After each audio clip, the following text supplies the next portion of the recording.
अस्सलामुअलैकुम। Straight talk में खुश आमदीद। आपके साथ मैं हूँ आयशा बख्श। मौलाना फजलुर रहमान और पाकिस्तान तहरीक इंसाफ के दरमियान इत्तेहाद के हवाले से अभी हतमी तो कुछ नहीं, क्योंकि इस इत्तेहाद को लेकर खुद पाकिस्तान तहरीक इंसाफ की सफ़ों में इख्तिलाफ पाया जाता है। ताहम इस हवाले से ना सिर्फ बैकडोर डिप्लोमेसी की बातें की जा रही हैं, बल्कि कुछ वाज़ेह इशारे भी इस सिमत इशारा कर रहे हैं। मौलाना फजलुर रहमान ने ज़िमनी इंतखाबात का बाइकॉट कर रखा था, मगर केपी की 2 नशस्तें खास तौर पर ऐसी थी। सुन्नी इत्तेहाद काउंसिल यानी सादा अल्फाज में बात की जाए तो पीटीआई को पीके 91 को हार्ट और एनए 44 डीआई खान में टफ टाइम दिया जा सकता था। मौलाना फरवरी के आम इंतखाबात में ये नशस्त अली अमीन गंडापुर से हारे थे, मगर इसके बावजूद ये मौलाना की रवायती सीट रही है। यहाँ मौलाना अपनी जमात के जरिए अली अमीन गंडापुर के भाई फैसल गंडापुर का भरपूर मुकाबला कर सकते थे, जबकि कोहाट की सीट तो जमीयत उलमा इस्लाम 2013 और 18 में भी जीतती रही, जब पूरे सूबे में पीटीआई की कामयाबी को लहर से ताबीर किया जा रहा था। ऐसे में ज़िमनी इंतखाबात के बॉयकॉट के फैसले का असल मकसद क्या था, जबकि मौलाना फजलुर रहमान की जमात आम इंतखाबात में धांधली के इल्जामात के बावजूद असेंबलियों में बैठी हुई है। जहां तक इस बात का ताल्लुक है कि माजी में पीटीआई और जेयूआई के माबैन ताल्लुकात बिल्कुल कशीदा रहे, तो यहाँ पर इस तारीखी हवाले को याद रखना ज़रूरी है कि मौलाना फजलुर रहमान को मौलाना डीजल कहने की रवायत उस वक्त की है जब 1993 के इंतखाबात के बाद वज़ीर आज़म बेनज़ीर भुट्टो के दूसरे दौर में मौलाना को कौमी असम्बली की खारजा अमूर स्टैंडिंग कमेटी का चेयरमैन बनाया गया था।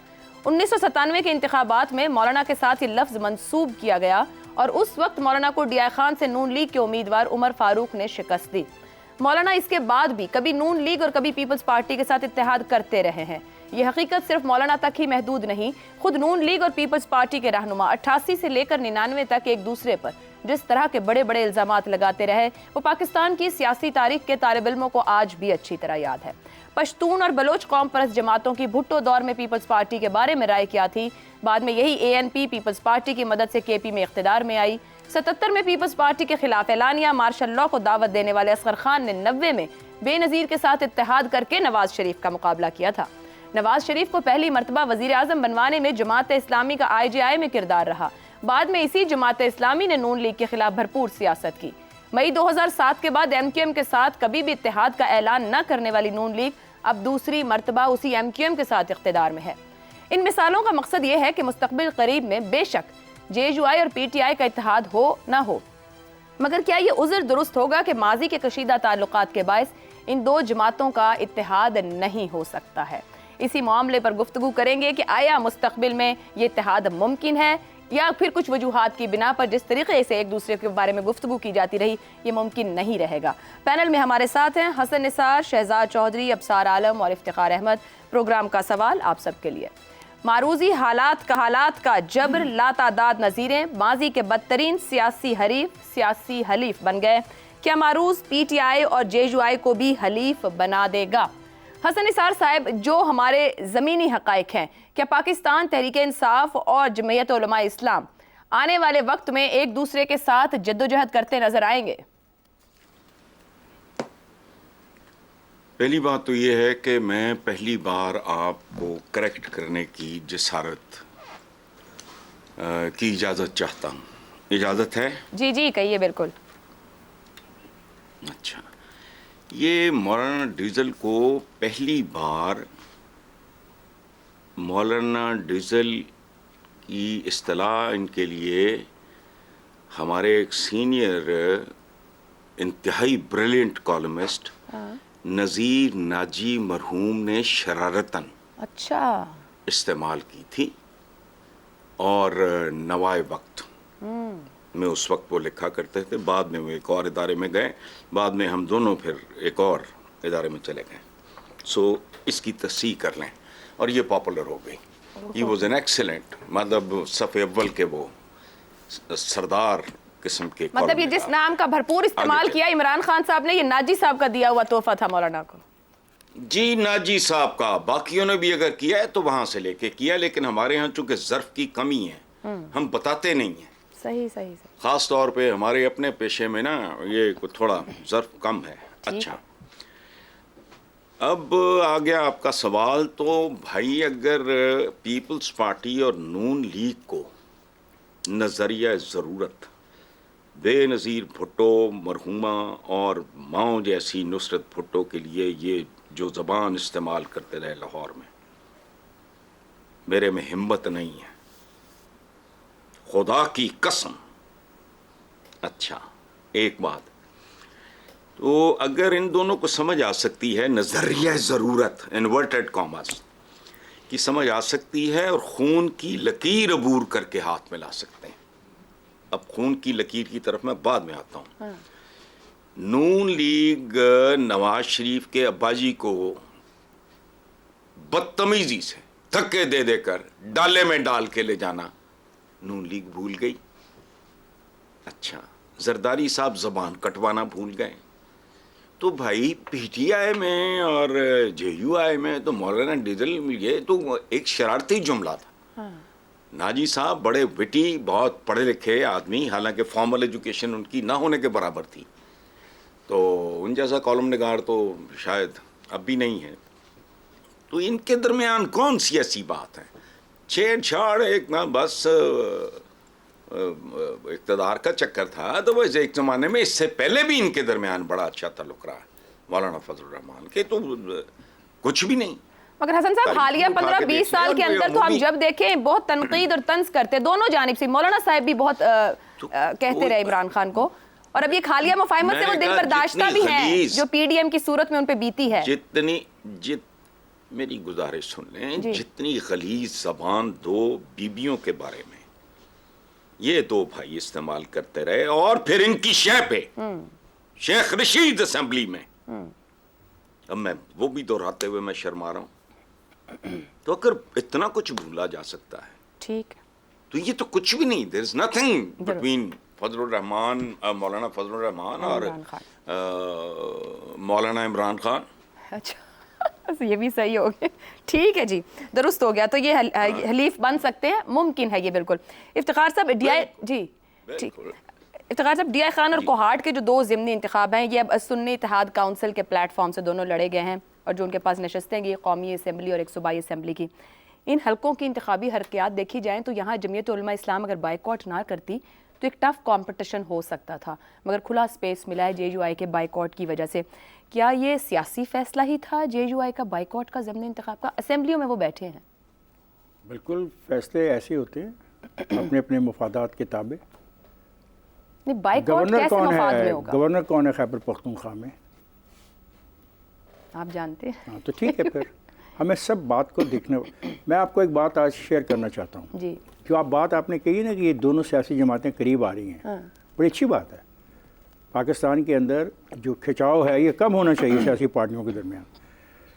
अब ये भी फिर देखना पड़ेगा कि मानसेरे की नशिस्त को हरवाने के लिए भी इन दोनों की अंडरस्टैंडिंग थी। अच्छा, क्योंकि जितने वोटों के नवाज शरीफ हारा है वो वोट तो जेयूआई को मिले, 29,000 30,000 के करीब।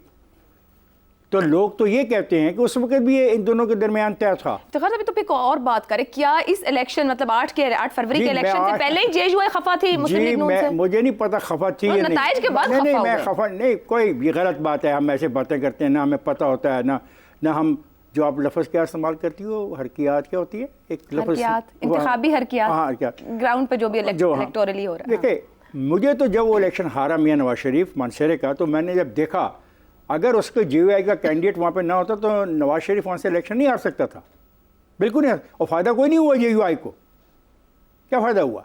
तो फिर ये शक पड़ता है, जो बात आज आपने बताई, फिर शक पड़ता है कि बहुत पहले की मोहब्बत दोस्तियाँ चल रही आ रही हैं, क्योंकि उसको भी गवर्नर उन्हीं का था जेयूआई वालों का। तो मैं समझता हूँ हमें ये कैसी दोस्ती थी? केपी में तो नुकसान हुआ जेयूआई को ज़्यादा, और वो उसके हक में गया पीटीआई के। केपीआई में अब क्या करें, मतलब एक सीट लेके वो क्या कर रहे हैं? देखें, केपीआई में नुकसान इसलिए हुआ कि सियासी तौर पे मुकाबला तो किया जाता है। आप तो इलेक्शन से पीछे लेके एक नई थ्योरी दे दी आपने। नई थ्योरी नहीं मैंने दी, आपने एक बात कही जिसने मुझे मजबूर किया कि मैं एक और हकीकत भी आज सामने ले आऊँ कि अगर नवाज शरीफ की शिकस्त वहाँ पे स्टडी की जाए कि नवाज शरीफ को कितना वोट मिला, उनके मुखालिफ पीटीआई वाले को कितना वोट मिला, और जेयूआई के कैंडिडेट को कितना वोट मिला, तो फिर हम जो लोग हैं तजियात करते वक्त जो फैक्ट्स एंड फिगर्स हैं, डाटा, उसका सहारा लेते हैं। तो आपने तो आज मेरे लिए आसानी पैदा कर दी। और बाकी मैं एक बात बताऊं, बिल्कुल सही कहता है दोस्त मेरा, कोई असूल नहीं है। प्रिंसिपल पॉलिटिक्स कोई भी नहीं कर रहा। ये जो आपने टॉपिक मेरे सामने रख दिया, इस टॉपिक पे हम 1 घंटा भी बात कर ले तो इससे आवाम को क्या फ़ायदा है? हम कौन सी अच्छाई की तरबियत दे रहे हैं आवाम को? कुछ नहीं है, ये इनके अपने मसाइल हैं। ये एक अशराफिया का एक टोला है जो इलेक्शन आपस में लड़ता है, कभी नहीं लड़ता है, कभी किसी की मदद करता है, कभी किसी की सारी सियासी जमातें अशराफिया ये का सारी सियासी जमातें माशाल्लाह। आइए अगर हम तमाम सियासी जमातों का एक तजिया शुरू करें 2013 से लेके ऑनवर्ड 2024 के इंतखाबात तक, और जो जीत और हार हो रही है उनके नाम लिख लें एक्सेल शीट के ऊपर, तो वही है, कोई नहीं फर्क पड़ा। नहीं, फिर अगर पीडीएम से मुफाहिमत का नुकसान जो जेयूआई अपने लिए कहती है, क्या वो अगली मुफाहिमत को तैयार है पीटीआई के? नुकसान मुफाहमत अगर आवाम के लिए हो ना यार, तो वो यही कहती थी ना पीडीएम के आवाम के लिए है। No absolutely not. आवाम के लिए मुफाहमत ये है कि उनके रोजगार के जराए बढ़ाने के लिए क्या पॉलिसीज हैं, किसी के पास नहीं। मुफाहमत तब हो मेरे हक में जब मुझे बताया जाए कि मेरी जो चीज़ें रोज़ ख़रीदता हूँ उसको कम करने के लिए ये क्या स्टडी देते हैं, क्या स्ट्रेटजी तय करते हैं, वो तो कोई नहीं। अगर उस पर इनकी मुफाहमत हो जाए तो मुझे कोई इतराज़ नहीं। मुझे वैसे इनकी इस मुफाहमत में भी कोई इतराज़ नहीं तो है। आप भी समझ रहे हैं बन जाएंगे सियासी हलीफ अगर जरूरत पड़ती है? बाबा कोई भी बन सकता है। दुरुस्त हो। यहाँ पे देखें, अगर असूल की पॉलिटिक्स हो तो फिर इतनी जल्दी आप अपनी नहीं चेंज करते हैं पोजीशंस। जब असूल की सियासत ही नहीं है, सियासत इक़्तिदार की है, कौमी असम्बली की रुकनीत की है, सूबाई असम्बली की रुकनीत की है और सेनेट की रुकनीत की है, और उससे हासिल होने वाले फ़वाइद पर मुश्तमिल है, तो फिर कौन सी असूल की बात है? देखो मेरे नज़दीक असूल यह है कि सियासी पार्टियों के पास अवाम की बेहतरी के लिए प्रोग्राम होना चाहिए और अवाम को पता होना चाहिए उस प्रोग्राम की नोयत क्या है। दुरुस्त हो गया। और वो तो कोई भी नहीं है इन दोनों पार्टियों को, with all respect to Maulana Sahab and with all respect to the Imran Khan. फिर एक दूसरे की सियासत को खराब करने के लिए सिर्फ नफरत ही बेचते हैं, आप यही कह रहे हैं कि सियासतदान। ठीक हो गया। और जब जरूरत पड़ती है तो उस नफरत को आराम से खत्म भी कर देते हैं। आपने ठीक है, ठीक हो गया। शहजाद साहब, इमरान खान का जो मुख्तदरा से तनाव है दिसंबर 22 के बाद पहली मरतबा कहा जाए, अभी कहा जा सकता है कि डार्क हॉर्स हैं वो इस मामले के, किस तरीके से वो बिहेव या डील कर रहे होंगे चीज़ों के साथ। मौलाना की अशरों की सियासत है, हमारे सामने है, फिर मुशर्रफ दौर के बाद भी मिसालें हैं, वो एक हद तक जाते हैं, फिर बारगेन के लिए तैयार हो जाते हैं। अभी जो हालिया इंतखाब गुजरे इसके बाद वो खफा हैं पीडीएम वाले पूरे मामले को लेकर। क्या ये दोनों जमातें अगर हलीफ बनती हैं या साथ चलती हैं तो एक दूसरे के सियासी डीएनए को देख कर इत्तेहाद करेंगी, या ये इत्तेहाद उनके लिए बड़ा चैलेंजिंग भी हो सकता है? देखिए, आपके सवाल में जो मफरूज़ा है कि इमरान खान इस वक्त इस्टेब्लिशमेंट के साथ कोई डील करने की कोशिश कर रहे हैं या कोई बातचीत जारी है, जिसकी बुनियाद पे आप कह रही हैं कि ये आपस में कोई हलीफ बन जाएंगे, तो अगर इमरान खान इस्टेब्लिशमेंट के साथ कोई डील कर रहे हैं तो वो फिर मौलाना को उसका हिस्सा क्यों बनाएंगे? मौलाना तो उनके कंपेटिटर हैं खैबर पख्तूनख्वा के अंदर। तो बात ये बनती नज़र नहीं आती। ये वजह नहीं हो सकती कि वो क्योंकि वो कुछ करते नज़र आ रहे हैं या उनकी कोशिश है कि हो जाए, तो इसलिए मौलाना को साथ मिला रहे हैं। मेरा नहीं ख्याल कि इसका कोई असर उनकी डील पे या इस्टेब्लिशमेंट के साथ किसी मामले पे पड़ सकता है। आपके सवाल के अंदर एक चीज़ कॉमन है। आपने पहला जो मफरूज़ा कहा कि चूँकि ये दो पार्टियाँ इकट्ठी हो गई हैं, हालात के जबर ने दो पार्टियों को इकट्ठा कर दिया, वो हमने नज़ीर बना ली। और उसके बाद हमने कहा क्या उस नज़ीर के पेश नज़र अब हालात की वजह से ये दो पार्टियां भी इकट्ठी होती नज़र आ रही हैं या नहीं? देखिए, अगर हालात ही कॉमन हैं दोनों सूरतों में, जो कि असर अंदाज हो रहे हैं इस सारी इक्वेशन के अंदर, तो फिर तो मामला तो हालात की वजह से क्रिएट हुआ ना, चाहे पहले हुआ चाहे अब हुआ। जबर पहले था और हालात अब उसको मजबूर कर रहे हैं, जिसकी वजह से इनको मिलने की जरूरत पड़ रही है। तो अगर ये बात है तो फिर सियासत जो हिस्सों में बंट चुकी है, क्या अब हम ये तसव्वुर करें कि सियासत दो हिस्सों में बंट के और हालात तीसरा हिस्सा होंगे, या ये कि ये सब के सब मिल के हालात का मुकाबला करेंगे? जब तक ये मिल के हालात का मुकाबला नहीं करेंगे या अपने आप को उस इक्का बना के और उस इकाई के तहत जो कि अपनी पोजीशन को मुस्तहकम कर सके, मेरा तो ख्याल है किसी की भी कोई दाल गलती नजर नहीं आ रही। जो पहला हालात का जबर था जिसके तहत बड़ी दो पार्टियां आपस में मिलकर हलीफ बन गई, वो कोई अच्छी नजर आ रही हैं आज की सूरत में? किसी भी आप टेलीविजन कमेंट्री पे चले जाएं, किसी भी तबसरे पे चले जाएं, तो पीएमएलएन के अपने लोगों के तबसरे में चले जाएं, वो आप देखें पीपल्स पार्टी बिल्कुल खामोश बैठी है, लेकिन पीएमएलएन वाले आके बारहा इस चीज का ये इजहार करते हैं कि जो हुआ बड़ा गलत हुआ। तो इसका मतलब है कि कहीं ना कहीं पे तो कॉम्प्रोमाइज हुआ ना। कॉम्प्रोमाइज से मुराद ये होता है कि आपने अपनी साख को कॉम्प्रोमाइज किया, ये नहीं कि कॉम्प्रोमाइज मेल मिलाप करके तो आपने कोई हुकूमत का रास्ता बना लिया। तो मेरा जहां साख सफर की हो, जहां साख ने चोट खाई हो, तो वहां पर तो कोई बड़ी सी एग्जाम्पल नहीं है किसी के लिए कि अच्छा किसी उनको देख के 2 और भी हलीफ मिल जाए। तो मेरा अपना ख्याल यह है कि ये तो नंबरों की बात है। अगर वो बनना चाहते हैं हलीफ इन 2 हलीफों के खिलाफ, यानी जो हुकूमत में है वो अपना करना चाहते तो नंबरों की बात है, उसमें तो जमहूरी निजाम के अंदर उनकी कोई जगह नहीं बनती। शहजाद साहब, अगर वो समझते हैं कि हालात का मुकाबला करना है तो फिर हालात का मुकाबला सिर्फ वो 2 अलग नहीं कर सकते, फिर इससे इकाई को इकट्ठा होना पड़ेगा हालात का मुकाबला करने के लिए। शहजाद साहब, इसकी थोड़ी सी वो भी करते जो मैं ऊपर मुख्तदरा कही थी, वहां पे अभी तक कोई ऐसी डील की बात नहीं। खुद आज जो उनके चेयरमैन बैरिस्टर गौहर ने भी बात की, उन्होंने कहा कि कोई तरदीद की ऐसा कुछ नहीं है। मैं उस टेंशन की बात कर रही हूँ जहां शायद इमरान खान समझ रहे हैं उनको कोई स्पेस मिले, फिलहाल नजर नहीं आता। तो क्या इन दोनों का इकट्ठा होना, इन लोगों को वो पॉलिटिकल स्पेस या इनका मिलकर दबाव बढ़ाना इनको कोई पॉलिटिकल ग्राउंड दे सकता है, जो इन्हें लग रहा हो कि शायद हमें फिलहाल उस तरह मुयस्सर नहीं, क्योंकि ऑपोजिशन को तो ग्राउंड वो समझते नहीं ना खेलने को, हुकूमत में ही ग्राउंड है सारा। देखिए बेमानी सी बात है ना, बेमानी सी बात है। आई मीन आप इस्तेमाल करना चाहते हैं मौलाना की जो स्ट्रीट के ऊपर ताकत है उसको, क्या मौलाना अपनी स्ट्रीट की ताकत किसी और के हवाले कर देंगे कि लो मेरी स्ट्रीट ताकत इस्तेमाल कर लो अपने सियासी मकसद को हल हासिल करने के लिए? सबसे बड़ी बात जो मैं समझता हूं, देखिए आज हमें असल में जिस चीज पे गौर करना चाहिए इस कॉम्प्रोमाइज के बाद, जो कि आपको बड़ी 2 जमातों की आपस में हलीफ बनने के बाद नजर आती है, जो सियासी कॉम्प्रोमाइज हुआ है, इन 2 जमातों का क्या मुस्तकबिल होगा?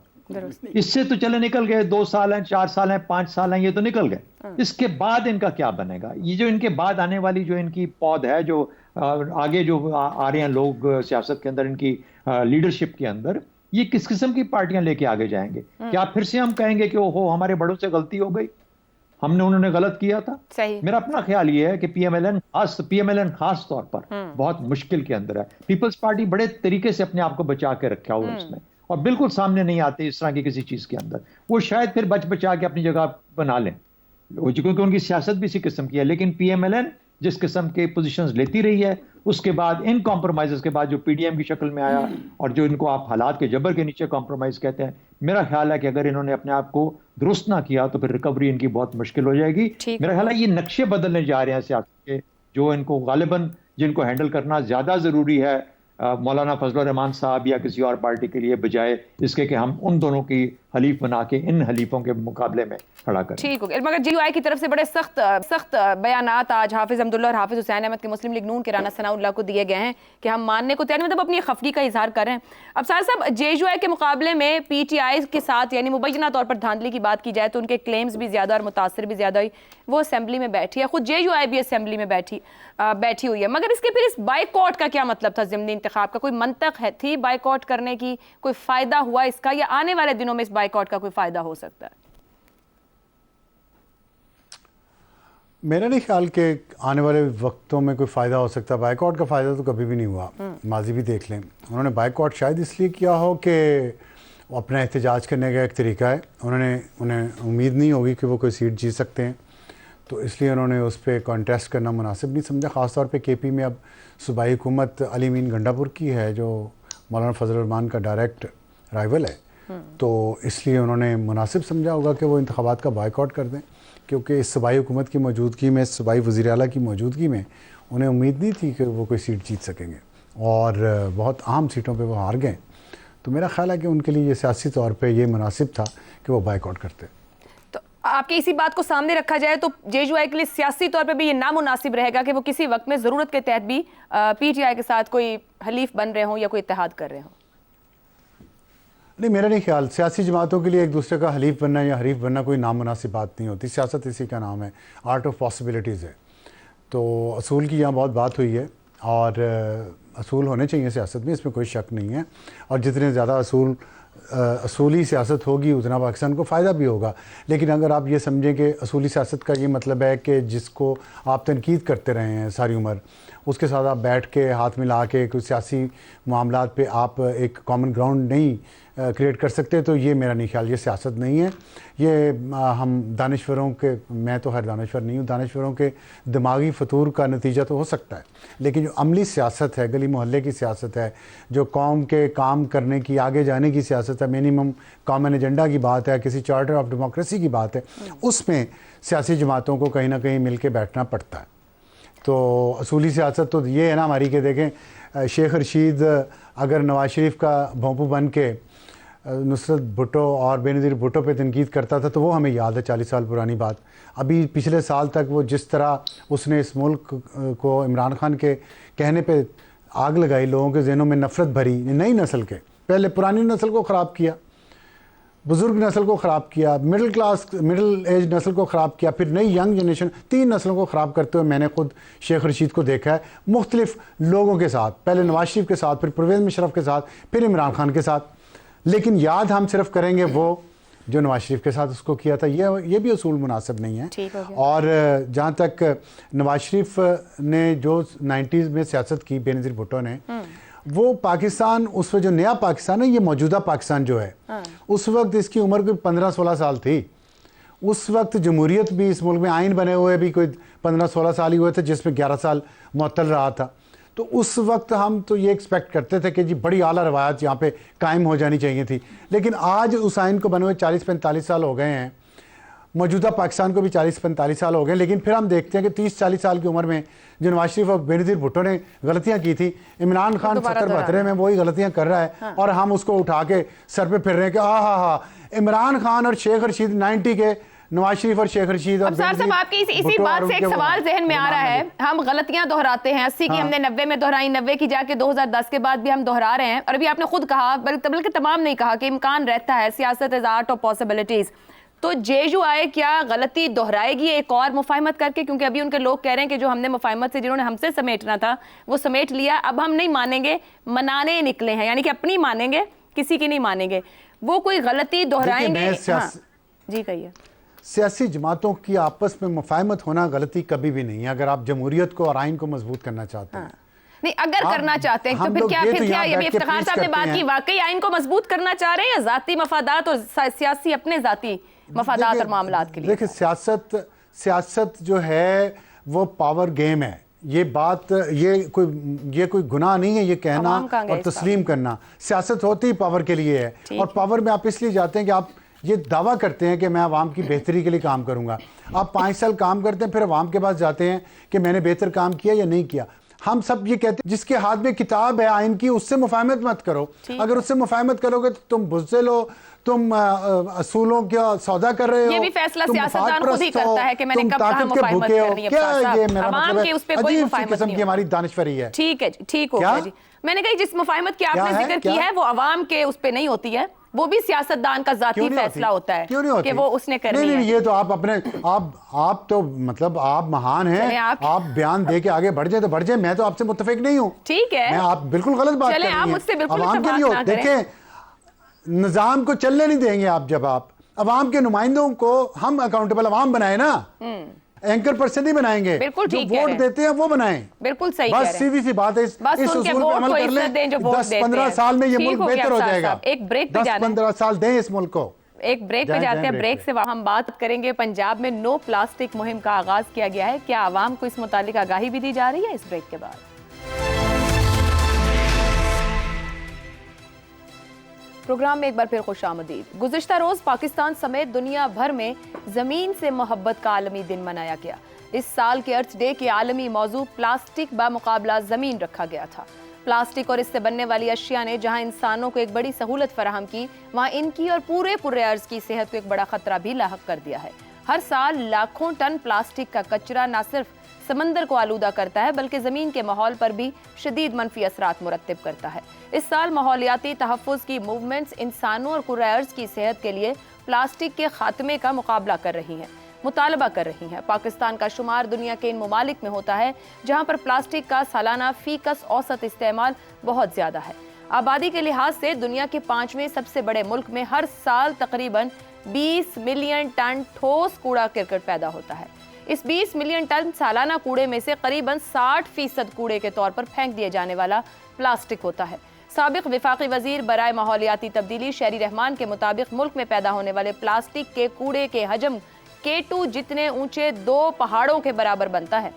पाकिस्तान में प्लास्टिक का तकरीबन 3 मिलियन टन कूड़ा करकट पैदा होता है। अगर अभी से ठोस और मौसर इक़दाम न किए गए तो 2040 तक मुल्क में प्लास्टिक के कूड़े की सालाना पैदावार 12 मिलियन टन तक पहुंच सकती है।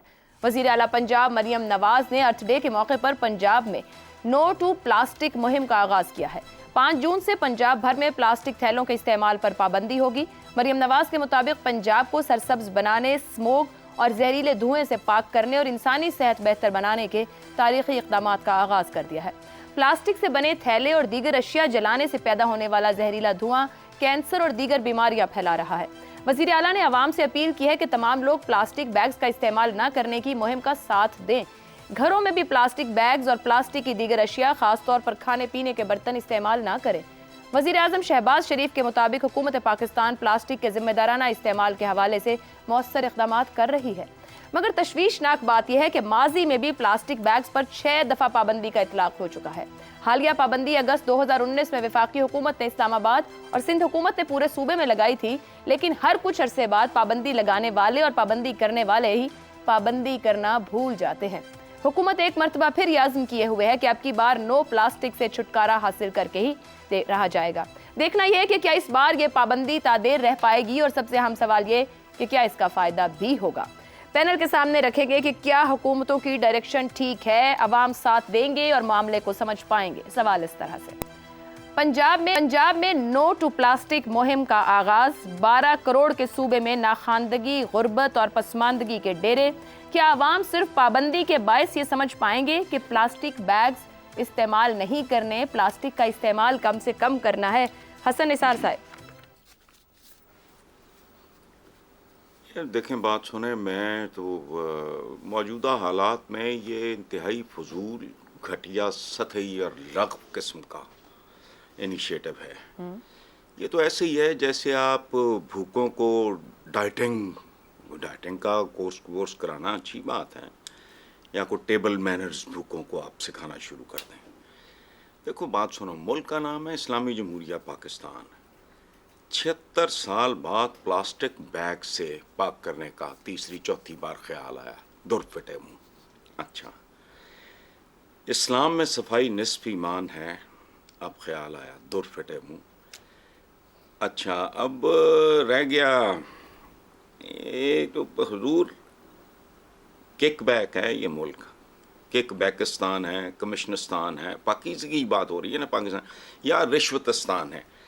ये देखो, इस वक्त के हालात को अगर आप सामने रखो तो सारा फोकस रोटी, कपड़ा, मकान, इल्म, इलाज, लॉ एंड ऑर्डर, हराम खोरी जैसी बुनियादी, से नो टू रिश्वत, कमीशन, किकबैक, जहालत, भूख, नंग। ये वक्त की बात है ना। वसाइल हमारे पास बहुत महदूद हैं, वक्त हमारे पास बहुत महदूद हैं, जहानत हमारे पास बहुत महदूद है, दयानतदार लोग हमारे पास बहुत महदूद हैं। तो तुम्हारे तो मसाइल ही और हैं। कोई खुदा का खौफ करो। ये लोगों को बेवकूफ बनाने वाली, उनको इंसल्ट, नो, से नो टू प्लास्टिक, से यस टू भूख। पर हसन साहब, ये प्लास्टिक भी जहर है, ये प्लास्टिक भी जहर दे रहा है लोगों के जिस्मों में, हवा में। एक मिनट, ओ बीबी प्लीज होल्ड ऑन। मुझे 70 प्लस में ये ना बताओ कि प्लास्टिक क्या होता है। शायद हम में से किसी को भी ना पता हो, जितना शायद मुझे पता हो। I know that. प्रायोरिटीज की बात है। भूख से मरना, बच्चे मार के, फिर कुएं में छलांग लगाना। अभी कुछ देर पहले सिंध में हुआ, 3 बच्चे मार के। मुझे पता है प्लास्टिक, मुझे पता है पोल्यूशन क्या है, आलूदगी क्या है। सर, मैं आज ही यूएन की एक रिपोर्ट पढ़ रही थी कि प्लास्टिक की जो माहौल में आलूदगी दे रही है, 100 में 12 बच्चा इस वजह से भी मरता है। ओ भाई, आप ठीक कह रहे हो। जो मैं कह रहा हूं उस पे गौर करो। जब 4-4 साल के बच्चे बच्चियां जिस हालत में मुर्दा पाए जाते हैं, तुम्हारे क्या कहा आज? तो सर, शऊर ही देना है ना, हर बात का शऊर देना है ना। ये जजों ने, और सुनो, जजों के बारे में जीओआर में तजावजात की हुई हैं उन्होंने, बदबख्तों ने। मुल्क किधर जा रहा है? प्रायोरिटीज की बात होती है। प्लास्टिक बहुत नुकसानदेह है। Please don't teach me. ठीक, मैं अभी केजी करके नहीं निकला, दुरुस्त है। लेकिन इमीडिएट प्रॉब्लम क्या है? ठीक, भूख, नंग, रोटी, रोजगार, लॉ एंड ऑर्डर। ठीक हो गया, चलें। दुरुस्त है, ठीक है। अब सार साहब 1990 में पाकिस्तान में 1 करोड़ प्लास्टिक बैग बनते थे 1990 में, और आज सालाना 150 अरब प्लास्टिक बैग बन रहा है। ये इतनी बड़ी इंडस्ट्री है प्लास्टिक बैग की, पर पाबंदी कबूल कर पाएगी? कहाँ से आगाज़ करने की ज़रूरत है कि शऊर top to down, trickle down कर पाए, और हम अगर किसी भी बात को लेना चाहें तो फिर उसको पूरी तरह इंप्लीमेंट कर पाए? कितना था 1990 में और अब कितना है? 1 करोड़ 1990 में सालाना, और आज 150 अरब। और अब कितना? हाँ, उस वक्त 13 अरब आबादी थी, अब 25 करोड़ है। 13 करोड़ आबादी थी, अब 25 करोड़ है। आबादी डबल हो गई है, आप ये नहीं देखती। देखें, बात ये है कि 1 करोड़ से 150 अरब है, ये तो कई गुना हो तो जाहिर गुर्बत भी तो बढ़ गई है ना, गुर्बत भी बढ़ गई है। मैं जिस तरह मैं मुझे माफ़ कर दीजिएगा, मेरे कोई ख्यालात थोड़े से शायद मुख्तलिफ हैं, जिससे मुझे माफ़ी नहीं मिलती। जिस तरह आप हमेशा आप और आपके बहुत सारे साथी सियासतदानों को पकड़ के उनका बैंड बजाते हैं ना कि जी ये इनकी सारी गलती है, इन्हीं की सारी गलती है। सिर्फ सियासतदानों की गलती नहीं है, और ज़्यादा गलती भी दूसरों की है सियासतदानों से। इसी तरह ये शॉपिंग बैग, ये शऊर जो है ना, ये बारिश के कतरों की तरह नहीं, ये समंदर की लहरों की तरह है। आएगी सबको भिगो देगी या वापस चले जाएगी, सब खुश्क हो जाएंगे। ऐसे नहीं है, शऊर आता है इन वेव्स, और ये गुर्बत जाती है इन वेव्स। ये गुर्बत और जो नाख्वानदगी है, जो तालीम की कमी है, ये जब तक दूर नहीं होंगी, आप सिर्फ शॉपिंग बैग का इलाज या प्लास्टिक का इलाज नहीं कर सकते। ये मुमकिन ही नहीं है। जिस तरह आप सिर्फ सियासतदानों को तनकीद करके इस मुल्क का निज़ाम ठीक नहीं कर सकते। इस मुल्क का पूरा निज़ाम ठीक होगा तो सियासत भी ठीक हो जाएगी। जिनके पास ज़्यादा ताकत है वो ठीक होंगे तो सियासत भी ठीक हो जाएगी। इसी तरह इस मुल्क में गुर्बत कम होगी, आबादी कंट्रोल होगी, आपकी तालीम का मेयार बेहतर होगा, तभी जाके ये आप प्लास्टिक का इस्तेमाल कम कर सकेंगे। आप देख लें दुनिया में जहां पॉल्यूशन ज्यादा है वहां गुर्बत ज्यादा है। ये यूनाइटेड नेशंस की सबकी ये फाइंडिंग्स है, मेरी नहीं है। अभी आप गूगल करके देख लें, जहां गुर्बत ज्यादा होगी वहां पॉल्यूशन ज्यादा होगी, वहां इन्वायरमेंटल लॉस ज्यादा होगा। आजकल जो अमेरिका ने कर दिया वो कर दिया, लेकिन उन्होंने, आप देख लें वहां प्लास्टिक का कोई इशू नहीं है। जापान में प्लास्टिक का इशू नहीं है, जर्मनी में नहीं है, यूरोप के वेस्टर्न यूरोप में नहीं है। क्यों नहीं है? इसलिए कि वहाँ की आवाम पढ़ी लिखी है, वहाँ गुर्बत नहीं है, वहाँ पेपर बैग ज़रा महंगा भी आता है, कपड़े का थैला भी महंगा आता है, और वो लोग उसको करते भी हैं। और फिर बात आती है हमारे यहाँ डीएनए पे। मैं समझता हूँ डीएनए का कसूर नहीं होता, कल्चर का कसूर होता है। हमारा कल्चर था एक, मुझे याद है, मट्टी के बर्तनों में भी मैंने गाँव में तो बिल्कुल मट्टी के बर्तन ही ज़्यादातर इस्तेमाल होते थे, हांडियाँ भी दूसरा। फिर स्टील आ गया, अब स्टील के बाद स्टील की प्लेटें, स्टील के ग्लास, स्टील के डोंगे शोंगे, अब उसके बाद प्लास्टिक आ गया। तो अब सोचे नहीं ये क्यों है? ये हमारा कल्चर कैसे बदला है? ये डीएनए नहीं बदला, कल्चर बदला है जो हमारे डीएनए को अफेक्ट कर रहा है। ठीक हो तो गया। ये कल्चर क्यों बदला? अब इंडिया में अभी भी वहां की जो ट्रेंड्स में जो क्रॉकरी ज्यादातर इस्तेमाल होती है वो मट्टी की बनी हुई है, वो एनवायरमेंट फ्रेंडली है। हमारे यहाँ तो ट्रेन ही नहीं चलती, मट्टी की क्रॉकरी, उस पर क्या चले?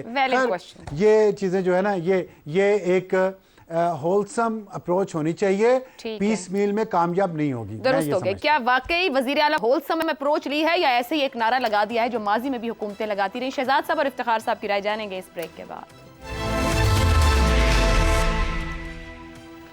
प्रोग्राम में आपको एक बार फिर खुशामदीद कहेंगे। हम बात कर रहे हैं पंजाब में नो टू प्लास्टिक मुहिम का आगाज किया गया है। शहजाद साहब, हुकूमत की तरफ से पैगाम दिया गया है कि आवाम खुद को कैंसर से बचाने के लिए प्लास्टिक बैग्स का इस्तेमाल ना करें।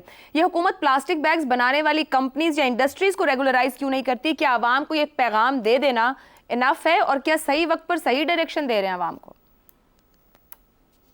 अच्छा आयशा, कल हम बात कर रहे थे कि आप मुझसे पूछ रही थी कि अगर आपको यानी मुझे कोई एडवाइस करनी हो पॉलिसी की चीफ मिनिस्टर साहिबा को, तो मैं क्या करूं, जिसके ऊपर उस वक्त तो मैंने किसी और तरीके से बताया, लेकिन आज मेरे ख्याल में इस इशू के ऊपर कोई बात जरूर करनी चाहिए।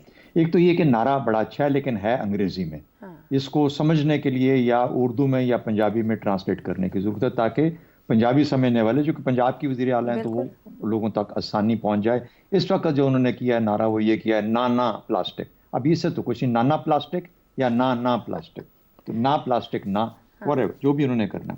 देखिए मामला है ये आइसिंग ऑन द केक का। ये ऐसी आइसिंग है केक के ऊपर जिसमें केक एग्जिस्ट नहीं करता। ये बड़ा खूबसूरत लगता अगर आइसिंग के तौर पे केक के ऊपर डाला जाता, क्योंकि केक है नहीं और निरी आइसिंग रह गई, तो इसलिए उसकी कोई हैसियत नहीं रहती। दूसरी बात, चीफ मिनिस्टर साहब आपको ये चाहिए इसके बारे में सोचें कि मैंने इन प्लास्टिक के लिफाफों को ख़त्म करने के लिए, प्लास्टिक के इस्तेमाल को ख़त्म करने के लिए मैंने अल्टरनेट या मुतबादल पॉलिसी क्या दी है। मिसाल के तौर पे मैंने कहा है कि पंजाब में जो कागजी लिफाफे होंगे उनकी लागत कम कर दी जाएगी, उन पर टैक्स कम हो जाएगा, उनकी इंपोर्ट जो उसका मटेरियल होता है उसके लिए मैंने आसानी क्रिएट कर दी है। या इसी किस्म के और ऐसे डिग्रेडेबल मटेरियल जो हैं जिनसे कि अगर लिफाफे बनाए जाएं तो वो उनको रिप्लेस कर देंगे, वो उन लिफाफों को सस्ते भी होंगे, लोगों को आसानी से दस्तयाब भी होंगे, और मैंने उसकी टैक्स जो है और ड्यूटी खत्म कर दी है। ये तो बड़ी एक पहली बात तो ये उनको जरूर करना चाहिए। फिर आप देखेंगे कि 5 साल 10 साल के अंदर ऐसा ऐसा लोग उस पर ट्रांसफर हो जाएंगे मुकम्मल तौर पर। दूसरी बात, और जैसे जामे तौर पे ये सिर्फ जामे एक पॉलिसी के तहत ही किया जाना चाहिए था। यानी जो बिजली पैदा हो रही है या कोई जो और जो मामला हैं जिसकी वजह से स्मॉग होता है, जिसकी वजह से आपके सूबे के अंदर एक बहुत बड़ा बीमारियों का तूफान फैल जाता है सर्दियों के मौसम में, उसका इलाज हमें कैसे करना चाहिए। पहली बात करनी चाहिए थी उनको, ये कहना चाहिए था कि मैं अपने सूबे के अंदर क्लीन एनर्जी लेके आऊंगी। किस तरीके से आऊंगी? मैं विंड लेके आऊंगी, मैं सोलर लेके आऊंगी। सोलर का फायदा भी बहुत है, आपको पता है, हो सकता है कुछ उनके भी दोस्त इससे फायदा हासिल कर लें, लेकिन कोई फर्क नहीं पड़ता, किसी ना किसी ने तो फायदा लेना है ना, क्या फर्क पड़ता है अगर उनके, लेकिन पंजाब का फैसला फायदा देंगे उसमें कितना ज्यादा है। अच्छा, तो सोलर हो, ये हो। तीसरी बात उनको ये करनी चाहिए कि मेरे वो बिजली के जो पावर प्लांट्स हैं जिनके अंदर कोयला और फर्नेस ऑयल जलता है, मैं आज से बैन कर रही हूं, या अगले लेट्स से 1 साल के अंदर उनको ट्रांसफर किया जाए क्लीन एनर्जी के ऊपर, मैं कोयला और फर्नेस ऑयल नहीं जलने दूं। अच्छा, ये उनको करना चाहिए। ये अगर करती, ये सब कुछ साथ लेके आती, तो फिर मैं कहता, हाँ, फिर ये कहती कि अच्छा जो बिजली इस्तेमाल होती है ट्यूबवेलों के ऊपर, वहां पे सोलर प्रोवाइड करें। देखिए, एक कॉम्प्रिहेंसिव, जैसे कहते हैं जमीन से अपवर्ड्स, फिर ऊपर एक केक बनता बड़ा सा, उसके ऊपर नजर आता कि जी नो टू प्लास्टिक पंजाबी के अंदर, तो फिर बात बनती और हम कहते हैं वाह वाह वाह क्या बात है। लेकिन वो सब कुछ नीचे खाली है, सिर्फ एक नो टू प्लास्टिक की आइसिंग ऊपर लेके पकड़ी है, वो उससे बात नहीं बनेगी। ठीक हो गया जी। इफ्तिखार साहब, हुकूमत का काम कवानीन बनाना और आगाही देना है, और फिर अवामी रवैये उन्हें कामयाब बनाते हैं। अवामी रवैयों में तब्दीली की किस हद तक ज़रूरत है, और क्या हुकूमत उस तरफ वो शऊर ले जा पाएगी कि अवाम इसका हिस्सा बन पाए? हुकूमत कोशिश कर सकती है और वो कोशिश कर रही है, और बड़ी अच्छी तजावीज़ हैं शहजाद साहब की, बहुत पॉजिटिव। ये भी एक सोच का तरीक़ाकार है ना, कि एक पॉजिटिव सोच। उन्होंने कहा कि अगर आप जो बिजली पैदा कर रहे हो और जो कोयला इस्तेमाल कर रहे हो, जो फर्नेस ऑयल इस्तेमाल कर रहे हो, वो भी तो पोल्यूशन फैला रहा है ना। तो very valid question he is raised. लेकिन एक बात मैं कहना चाहूँगा, मिसाल दूंगा मैं। रवांडा एक अफ्रीकी मुल्क है, वहाँ पे 2008 में प्लास्टिक बैग पर पाबंदी लगाई गई थी और कामयाबी से अमल दरामद करवाया गया। हालत अब यह है कि प्लास्टिक बैग इस्तेमाल अगर आप रवांडा में करें तो आपको जेल हो सकती है। जो गैर मुल्की भी रवांडा पहुँचता है उसको एयरपोर्ट पे ही अगर प्लास्टिक बैग है तो उसको छोड़ना पड़ता है। तो अगर रवांडा इस पर अमल करवा सकता है तो कोशिश को सपोर्ट तो करना चाहिए। अब ये कह देना कि इससे पहले भूख ख़त्म की जाए और फिर प्लास्टिक बैग की बात की जाए, बिल्कुल दुरुस्त है, अच्छी बात लगती है, लोगों को सुनने में खुशी होगी। लेकिन यहाँ पे कहाँ कहा गया कि भूख ख़त्म नहीं की जाएगी, कोई ऐसी बात की गई। यहाँ पे सोलर एनर्जी की बात की गई कि हम सोलर इस्तेमाल करेंगे, उसकी तो किसी दोस्त ने तवज्जो नहीं दी। उन्होंने कहा कि हम दरख्तों के बारे में बहुत संजीदा हैं और हम बहुत थिक प्लांटेशन पूरे पंजाब में करना चाहते हैं, स्मोक को काबू करें, उसकी तो किसी ने बात नहीं की। देखें, किसी भी चीज़ को कंडेम करना बड़ा आसान है, लेकिन रिप्लेसमेंट ऐसे बताया जाए जैसे शहजाद साहब ने बताई।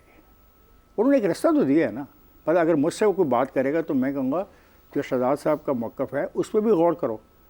तुम अगर कागज़ी थैले बना के बेचना चाहते हो तो कागज़ी थैलों पर ये रियायतें दो ताकि लोग कागज़ी थैलों पर जाएँ। दुरुस्त, एक पॉजिटिव है। अब ये जो सवाल है आयशा का बड़ा इंपॉर्टेंट है कि जो लोग प्लास्टिक के थैले बजा रहे हैं, बहुत बड़ी इंडस्ट्री होगी ना, बहुत बड़ी इंडस्ट्री होगी, हज़ारों लोग इसके अंदर काम कर रहे होंगे, सरमायाकारी की होगी, उनको किन फेजेज़ में ख़त्म करना है इसके बारे में भी कोई वजाहत से बात नहीं की गई। अब ये वजाहत तलब चीज़ें हैं, लेकिन ये कह देना कि सिरे से गलत है, मैं नहीं मानता, क्योंकि जो रिपोर्ट्स हैं बड़ी संजीदा रिपोर्ट्स हैं और बड़ी खौफनाक हैं। वो ये कहते हैं कि पाकिस्तान में 33 लाख टन प्लास्टिक का कचरा हर साल बनता है। वो ये कहती हैं कि हमारी जो पोजीशन है 25 करोड़ टन कचरा प्लास्टिक का होता है जो हम दरियाओं में और समुद्रों में हम फेंक रहे हैं। तो वो उसको भी तो देखें, क्या ये हकीकत नहीं है कि 16 करोड़ टन यानी जो जा रहा है साहिल समुद्र में, तो वो कहाँ जा रहा है? इसको भी हमें सोचना पड़ेगा, नहीं सोचना पड़ेगा? ठीक है, ये बिल्कुल सही बात है कि आपको इंग्लिश में स्लोगन रखना चाहिए था या पंजाबी में या उर्दू में। वेरी गुड प्रपोजल, आप और प्रपोजल के साथ आएँ, लेकिन इसको ख़त्म तो करना होगा। अगर रवांडा जैसा मुल्क कर सकता है, हम क्यों नहीं कर सकते हैं? और तरजीहात की बात कर रहे हैं तो बहुत सारी चीज़ें हैं ज़िंदगी में। A to Z अगर हम काउंट करना शुरू करें तो देयर आर मोर देन 80 के करीब ऐसी चीज़ें जो सब हमारी ज़रूरियात में हैं। ठीक है, इफ्तिखार साहब, प्रोग्राम का वक्त खत्म हुआ, लेकिन ये कहा जा सकता है कि हुकूमत भी जब आवाम के लिए कोई पॉलिसी लाए तो एग्रेसिवली कैंपेन करते हुए शौरी तौर पर आवाम को अपने साथ ऑन बोर्ड करे ताकि अमल दरामद भी हो पाए। आज के प्रोग्राम से इतना ही, इजाज़त दीजिए, अल्लाह हाफ़िज़।